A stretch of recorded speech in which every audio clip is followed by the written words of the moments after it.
नमस्कार, मैं हूं आपके साथ हर्षिता और आप देख रहे हैं आरवी एक्सप्रेस 24। देश और प्रदेश की तमाम खबरों को देखने के लिए आप हमारे चैनल आरवी एक्सप्रेस 24 को लाइक करें और सब्सक्राइब करना ना भूलें। भोपाल राष्ट्रीय संघर्ष समिति ईपीएस 95 मध्य प्रदेश के प्रदेशाध्यक्ष शशिभान सिंह और समन्वयक आर.ए. धारकर ने बताया कि संस्कार पब्लिक स्कूल संत हृदयराम नगर भोपाल में आम सभा आयोजित कर राष्ट्रीय संघर्ष समिति ईपीएस 95 के राष्ट्रीय अध्यक्ष कमांडर अशोक राउत द्वारा निगम मंडलों, सहकारी संस्थाओं के कर्मचारी, जगत के कर्मचारी हितैषी, वरिष्ठ कर्मचारी नेता अरुण वर्मा को प्रदेश उपाध्यक्ष नियुक्त करने पर भव्य स्वागत किया गया। साथ ही नवनियुक्त महिला प्रकोष्ठ के नवनियुक्त अध्यक्ष का भी पुष्पगुच्छ देकर स्वागत किया गया। इस अवसर पर ईपीएस 95 के पेंशनर्स भारी संख्या में उपस्थित थे। आम सभा को शशिभान भदौरिया, अरुण वर्मा, आर.ए. धारकर सहित अनेक पेंशनर्स नेताओं ने संबोधित किया। साथ ही प्रधानमंत्री महोदय, केंद्रीय श्रम मंत्री, मुख्य आयुक्त, कर्मचारी भविष्य निधि संगठन ने अनुरोध किया कि 7,500 रुपए प्लस डीए और मेडिकल सुविधा लागू करने का आदेश जारी करें, अन्यथा दिल्ली सहित पूरे देश में आंदोलन किया जाएगा, जिसकी पूरी जवाबदारी सरकार की होगी। अरुण वर्मा ने पेंशनर से आह्वान किया कि आप मेरा साथ दो, हम तुम्हें पेंशन देंगे। सर, नाम बताइए सर। अरुण वर्मा। सर, नई जिम्मेदारी, बड़ी जिम्मेदारी मिली है। जिम्मेदारी जरूर बहुत बड़ी जिम्मेदारी है और हम कमांडर राउत साहब का और भदौरिया साहब का और धारकर जी का आभार व्यक्त करते हैं। सर, किस प्रकार जो इसमें हमारा जुड़ने का उद्देश्य ये था, पेंशनरों को किसी को 500, किसी को 1,000, किसी को 2,000 पेंशन मिलती है और उसके बदले में हमारा पैसा कटता था और पेंशन दे रहे हैं 1,500, उसमें हमारा गुजारा होता नहीं। तो कमांडर साहब के नेतृत्व में हम लोग लड़ाई लड़ रहे हैं। प्रधानमंत्री भी आश्वासन दे चुके हैं, वित्त मंत्री दे चुके हैं, श्रम मंत्री भी दे चुके हैं कि ये आपकी मांग जायज़ है।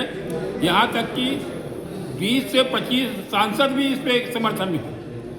उनके राष्ट्रीय अध्यक्ष, बीजेपी के राष्ट्रीय अध्यक्ष भी इनके समर्थन में हैं। लेकिन देरी पे देरी होती जा रही है।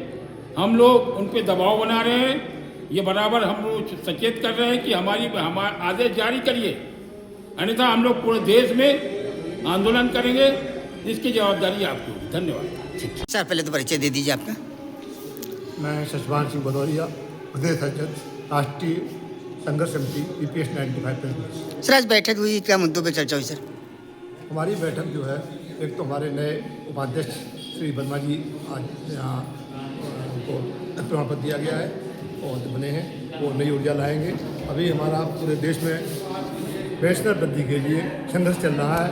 उस संघर्ष में 7,000 और डीए की मांग हमारी है। एक लंबी मांग, काफ़ी लंबी समय चल रही है।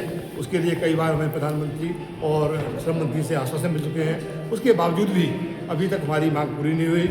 यदि मांग पूरी नहीं होती है तो हमें बड़ा विशाल रूप लेकर के पूरे देश से केंद्र शासन में जाकर के वहाँ आंदोलन करना पड़ेगा।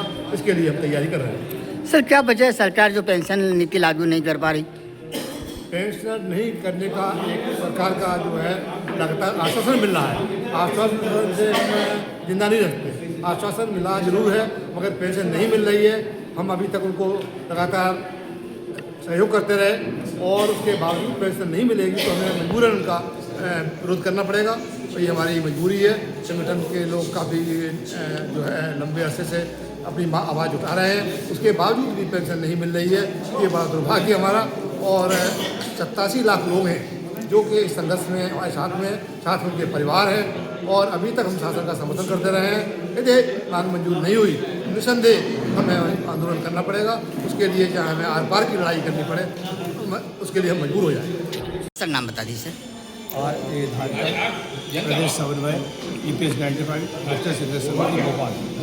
सर, लगातार संघर्ष कर ले, लेकिन फिर भी पेंशन में दिक्कतें आ रही है, क्या रणनीति रहेगी जी?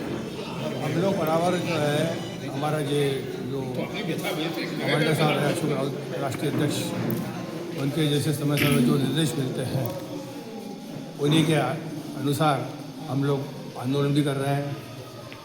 यहाँ जो ईपीएफ कमिश्नर से मिलना, कलेक्टर से मिलना, मंत्रियों से, सांसदों से मिल के हम अपनी समस्याओं को उनको बताते हैं कि हमने निगम मंडलों में 30-30, 35-35 साल सेवा की है और नियमानुसार वेतन से फंड में पैसा भी, पेंशन फंड में पैसा भी कटवाया है। लेकिन आज वर्तमान स्थिति में हम लोगों को किसी को 200, किसी को 500, किसी को 1000 की पेंशन ये मिल रही है। इस भीषण कमरतोड़ महंगाई के दौर में इतनी कम राशि में हमारा गुजारा नहीं हो रहा है। वृद्धावस्था है, वृद्ध लोगों को आए दिन कुछ नई नई परेशानियां भी होती हैं, प्रॉपर वो अपना इलाज करवा नहीं पा रहे हैं, धन अभाव के कारण वो सर सिधार जा रहे हैं। मैं आंकड़ा बता रहा हूँ, हम लोग 81 लाख पेंशनर हैं ऑल ओवर इंडिया में, निगम मंडल संस्थाओं के, प्राइवेट सेक्टर के भी हैं, इसमें सब मिला के 81 लाख हैं। और 81 लाख पेंशनर जो है वो पीड़ित हैं। माननीय प्रधानमंत्री साहब ने अपनी व्यथा सुनाई है कि हम लोग बहुत परेशान हैं, हमें बहुत कम पेंशन मिल रही है। ये EPS 95 जो स्कीम आई थी ये 1995 में, इस EPFO है उसने ये प्रचार प्रसार किया था कि ये योजना बहुत फ़ायदेमंद है, आपको जो है शासन से 10% पेंशन ज़्यादा मिलेगी और इस पेंशन की गणना हर साल में, हर 3 साल में महंगाई से की जाएगी। लेकिन ऐसा नहीं हो रहा है। आज 20-20 साल हो गए हमको रिटायर हुए। फिर मैं तो परिवहन निगम में था, मैंने VRS लिया हुआ। VRS नहीं लिया गया कि समय से तनख्वाह नहीं मिल रही थी, वेतन नहीं मिल रहा था, DA नहीं मिल रहा था।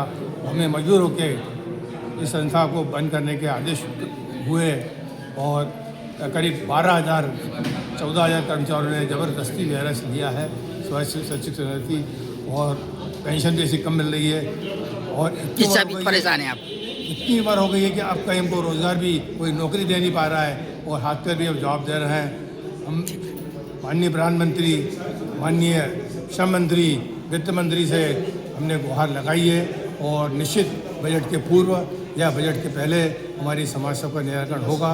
अगर इस बार भी अगर सरकार और EPFO हमारे साथ विश्वासघात करता है तो हम एक दिल्ली में ऐतिहासिक आंदोलन मार्च में करने जा रहे हैं, जिसकी संपूर्ण जवाबदारी जो है केंद्र सरकार की होगी।